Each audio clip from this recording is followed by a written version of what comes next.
And in the turquoise waters of South China Sea, Vietnam is challenging Beijing's grip on one of the world's most important maritime thoroughfares.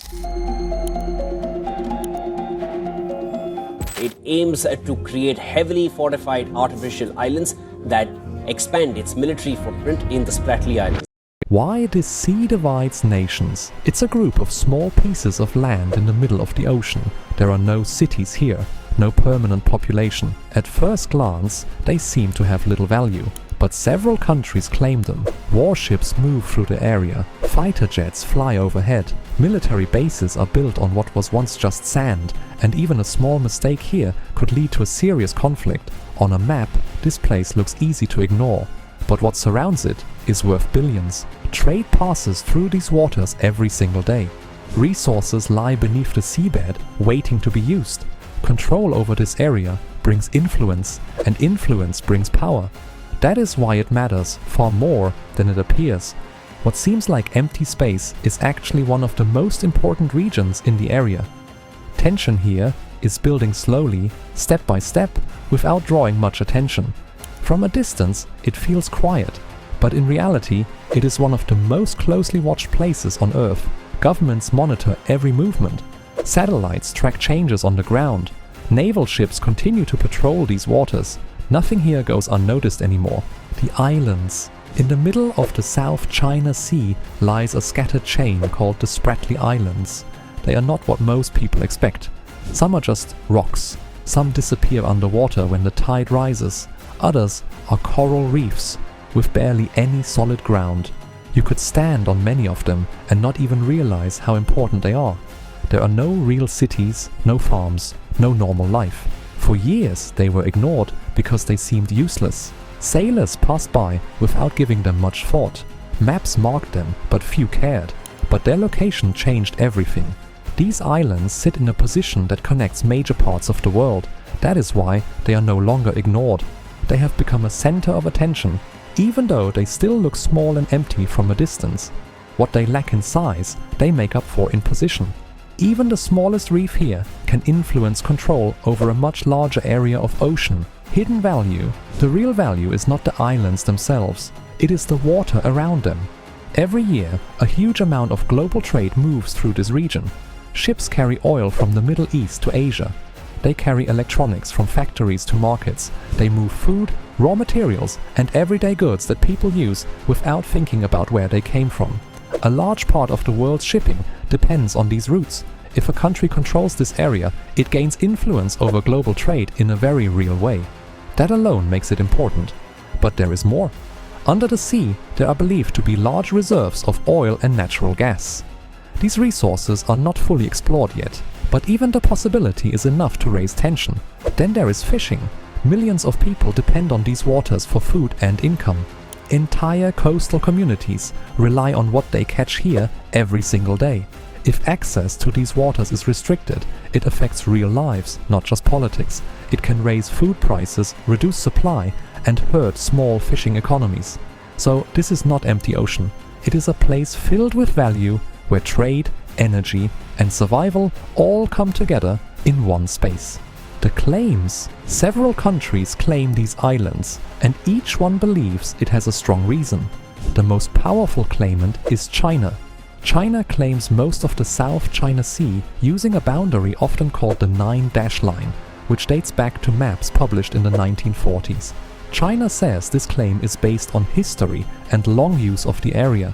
But China is not alone. Vietnam claims many of the same areas, also pointing to history and past control. Philippines claims parts of the islands because of how close they are to its coastline. Malaysia and Brunei also base their claims on distance and geography. Each country uses its own logic, its own maps, and its own view of the past. But the result is simple. Multiple countries want control of the same space, and none of them are willing to give it up or accept the others fully.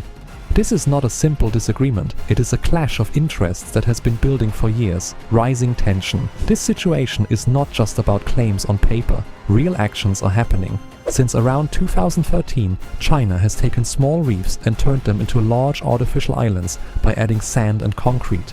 These are not small changes, entire pieces of land are being created where nothing existed before.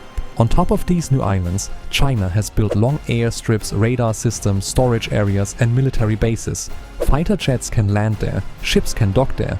What was once just a reef is now a strong position in the sea. Other countries have also built small structures and outposts, but not at the same scale. As a result, tension has increased across the region. Ships from different countries move through the same waters and watch each other closely. They send warnings over radio. They follow each other's paths. Sometimes they try to block movement. Every action matters. Every move sends a message. Even a simple patrol can be seen as a show of strength. This is how tension builds slowly, without a direct fight, but with constant pressure. The region stays calm on the surface, but pressure is always there underneath. Close calls. When military forces operate close to each other, the risk becomes real. A ship can move too close without meaning to. A warning can be misunderstood. A pilot can misjudge distance. A simple mistake can turn into a serious situation in seconds. In 2023 and 2024, there were several incidents where ships from different countries came dangerously close to each other. Some have tried to block others from entering certain areas. Aircraft have flown near each other in ways that leave little room for error. These are not planned attacks, but they still carry risk. One wrong reaction could turn a small incident into something much bigger. Nothing has turned into a full conflict yet, but the possibility is always there. The more ships, planes and patrols operate in the same space, the higher the chance that something will go wrong. And if something does go wrong, it may not stay small for long. Sea law. There are international rules about the ocean. The most important one is the United Nations Convention on the Law of the Sea. This agreement explains how far a country's control can extend from its coastline. It also defines areas where countries have rights to resources like oil, gas and fish. These rules are meant to reduce conflict by setting clear limits, but the problem in this region is that many claims overlap. Some countries claim areas that go far beyond what the agreement allows.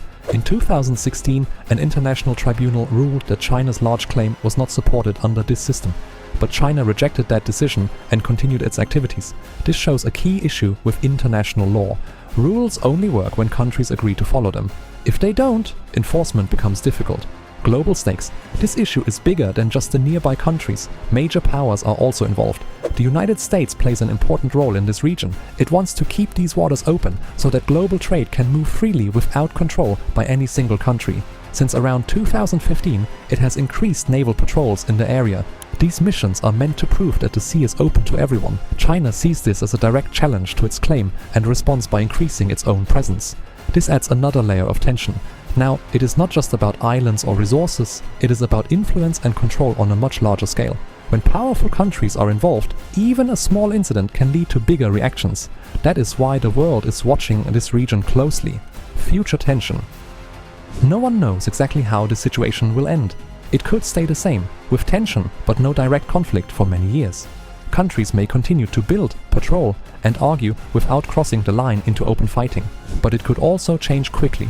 All it takes is one mistake, one wrong move, or one moment of misjudgment.